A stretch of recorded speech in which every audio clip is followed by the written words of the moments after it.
আসসালামু আলাইকুম। এই যে আমটি দেখতে পাচ্ছেন, এই আমটির নাম হলো নামডকমাই শ্রীমং। নামডকমাই শ্রীমং এটা হলো মূলত থাইল্যান্ডের একটি আম।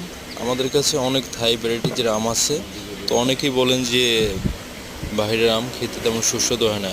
এটা যারা বলেন একদমই ভুল। এই যে দেখুন, আমটি কাটলাম, ভিতরটা একদম মাংসে ভরা, রসে টইটুক রসালোযুক্ত একটা আম, খুবই মিষ্টি। তো এইসব কোয়ালিটি আম যারা নিতে চান গাছ, তারা আমাদের সাথে যোগাযোগ করবেন।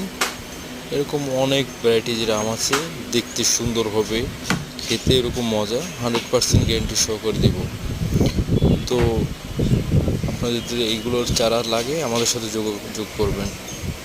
এই যে আমি খেলাম, অনেক টেস্ট, অনেক সুস্বাদু, অনেক ফ্লেভারটা অনেক সুন্দর। আরও যারা নতুন নতুন ভিডিও পেতে চান আমাদের চ্যানেলটি সাবস্ক্রাইব করবেন। ধন্যবাদ।